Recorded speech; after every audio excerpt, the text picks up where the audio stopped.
Hello and welcome everybody. We're glad you're here watching this video. This means you're taking the step, you're going to start your own online business, and we want to help you do that. So today we're going to cover how do bloggers make money.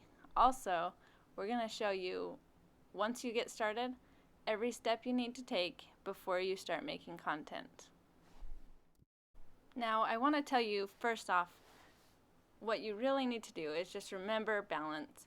You're going to be busy, you're going to want to put your heart and soul into this to be successful fast. But also remember, you have family, you have friends. Don't change who you are just for this business. So let's get into this. How do bloggers make money anyways? There's actually a few ways, and it can be broken up into two pretty broad categories. The first one would be advertising, and the second one would be sales. With advertising, you can have ads through AdSense, or you can become networked, which means you would have an ad provider doing the ads for you. You can also do your own ads using something called DFP. Now, this is just going to be based on your skill level and based on what you're willing to invest into this. The difference between those three that I just mentioned, first is AdSense. They pay you per click. So depending on how many visitors you have per month and how many people clicked on your ad, that is how you get paid. And a good ratio that you could expect is about 2%. 2% of people click. Now, talking an ad network, you could get paid per impression. So if you have 6 ads on your website, as people scroll down and see all 6 ads, you get 6 impressions from that person. If they click onto the next page, you could get another 6 from that same person. Getting paid per impression, usually it's calculated per 1,000 impressions, you get paid. And so if your traffic's higher, you can get a lot more money by having a network than by getting paid per click. Now, DFP is something a little bit different. If you know how to code and you're very good at the back end, you're techie, this might be a good option for you. Ad networks do take a percentage of what the brand is willing to pay. So using DFP basically cuts out the middleman so that you get all of the earnings that the brands are willing to pay. Another way to make money in the ad category is doing sponsored posts. As you get traffic or as you join programs, you may get noticed by brands, and they will contact you and offer you to mention or to review their products, which is a form of advertising for them, and you can make a decent amount of money based on your traffic. Now, if you develop a relationship with a brand and they like how you're promoting their product, you may become a brand ambassador, and they may pay you in free product, or they may pay you per post or per mention, or they may even give you a salary to always be promoting their product. Now, this is something you would be negotiating with the brand, and it varies depending on the program. Now, moving on into the sales category, sometimes I like to call it influencing. That's kind of a standard word in the industry, is you're an influencer, you're not a sales person. You're influencing sales as opposed to selling someone. If you have your own product that you're wanting to sell, you can put a shopping cart right in your website or blog. There's different ways to do this. You can use WooCommerce, or even just PayPal has its own very simple shopping cart that you can use. If you don't have your own product, or if you want to do even more sales than what you can offer, you can do affiliate marketing. Becoming an affiliate for a certain brand or company means that you get a commission anytime you send business their way. One of the great things about affiliate marketing is you don't have to worry about the shipping and fulfillment or the customer service. That falls on the company that you're the affiliate for. That being said, you want to make sure that you're only referring to brands that you trust, because your customer or your viewer is trusting your opinion. So if they have a negative experience with the brand you're promoting, then it looks bad on you because you are the one that sent them. Keeping your customers or your viewers happy is what keeps them coming back to you, and that what gains their trust to always go to you for the advice that they need. Another thing that you can sell on your website is digital products. And this can be yours or it can be someone else's. There's affiliate programs for digital products, or you can create your own. If you're creating your own, you put the work in up front, you create the product, even if it's a one-page PDF, say a checklist or something that someone can buy. It can be 99 cents. If it's an ebook, you can price it at whatever you feel that it's worth. And you've put the work in one time, you put it up for download, and it can be downloaded time and time again and can make you money for years to come. Something to consider when you're setting up your revenue streams meaning you have money coming in through your ads and also through some products that you're selling and also through affiliate marketing. You can have many revenue streams from your blog, and that's a good thing.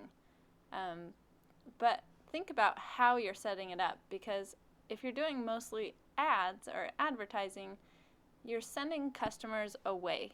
You're sending them to another product. They're leaving your site. You're losing impressions. So a good goal is to start creating products and sales that keep them on your site.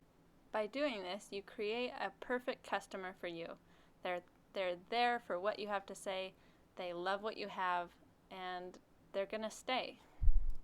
There's several vehicles in which you can get sales, and those would be in your blog content, in your email blasts, during webinars, or even on your social media. There's many ways that you can promote what you're selling. If you notice, the common denominator is the mention with the link. So now that you know what it takes to make money on a blog, let's show you how to start a blog. So the first thing that you need to do almost before you start daydreaming about all the ideas that you want to have be a part of your website, you need to check the domain availability. You may have a great idea for a .com and you get to go buy it and it's not there, it's not available, someone already has it. Or if it's a common enough phrase, it could cost thousands of dollars to buy that domain. If you can use variations of your idea and make sure that it's available, you can get domains for as low as $2.99. Next up, you're going to need hosting. You can't have a website without web hosting. We use Bluehost.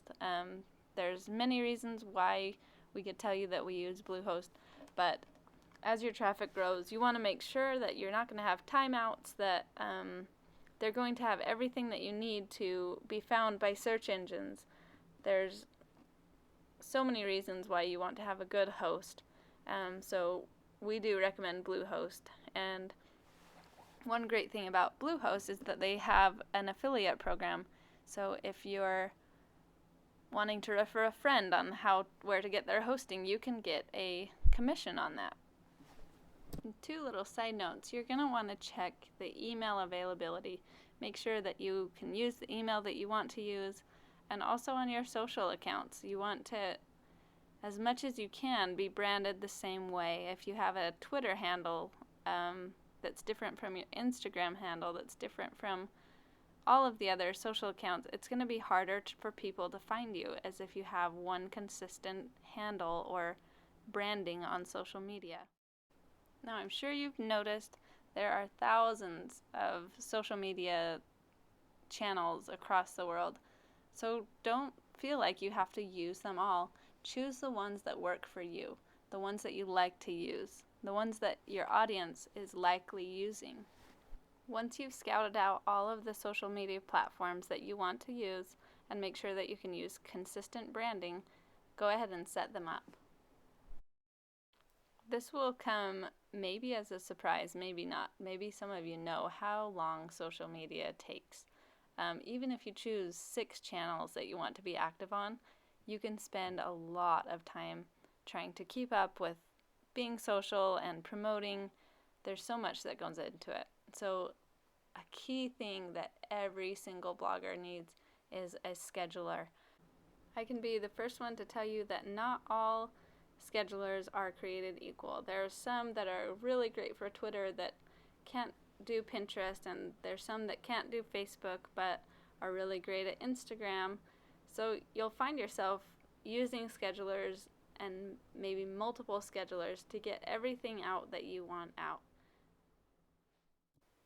So once you have that all going, here's something you don't want to forget. You want to set up your business and legal, your finances. You want to set it all up correctly.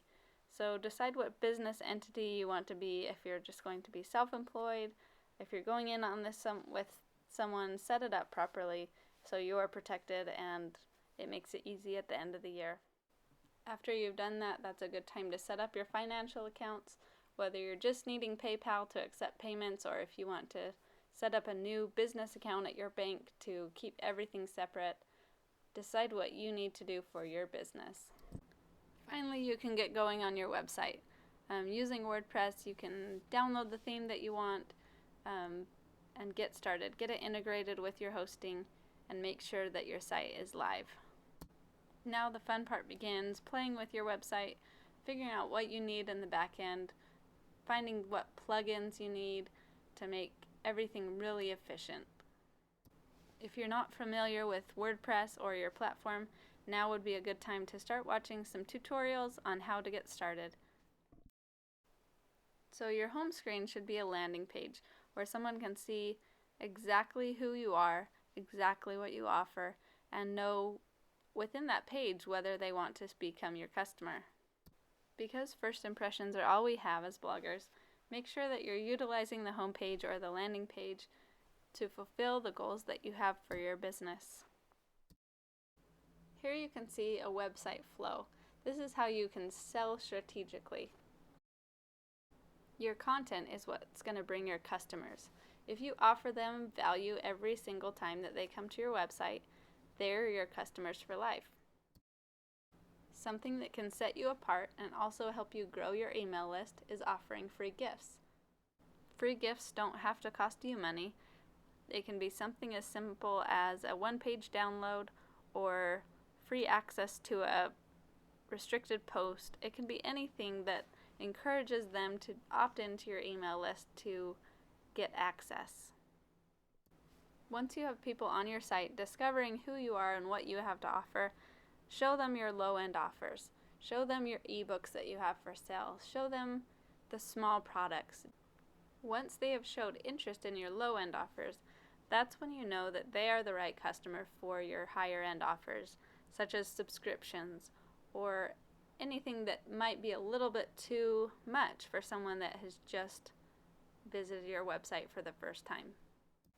Now it's time to start designing. Remember that because the people that are coming to your website don't always know you, this is how you show them you. Make sure that your logo is memorable and that it's consistent throughout your blog and throughout all of your channels so that people never have to wonder if this is your content. I want to tell you a little bit about your design. It is important that you own what you use. It's important that you're not using other people's images, or if you've downloaded a font that you really like for your logo, make sure that it's free for commercial use. One way to make sure that you're covered is to just buy the license for what you're using. You can find fonts for a few dollars. You can find what you need and purchase the rights so that you never run into any copyright or issues illegally when you're using content on the web. Once your design is in place, add a welcome bar at the top of your website. You can use this through Hello Bar or, let's see, Sumo Me will also do one. This is just a way for you to collect emails on every single page of your website. It's not hard to find how to subscribe to your email list. Once your website is up and running, looking clean, and you have a few posts to show providers what content you have, now's the time to apply for your ads and your affiliate programs. As you've heard me say, you can promote sales through your email list. Now's the time to choose who you're going to use for your email provider. This doesn't mean Gmail or whoever is providing your email address. This means Who is going to be sending the email blast to the thousands of people who begin to subscribe to your website? If you've followed all of the steps before now, you have a pretty good base. You're ready to start investing your time in your content and in your promotion. As you're creating content, remember to use multiple forms of media to keep your viewers' attention. Also, by doing this, you can spin content. For example, if you make a video, you can use the transcript to create a blog post, or you can use the audio to create a podcast. As bloggers, there are a lot of shortcuts that you can use to save time. Your content creation is not one of those areas. That is where you should focus all of your energy and effort to make sure that you're giving the best product to your viewers. I hope that you have gained some serious insight about what it's like to start a blog.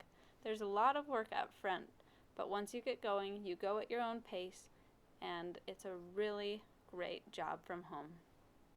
Thank you for sticking out this video and putting the effort in that you need to create a good website with a solid foundation to start making money.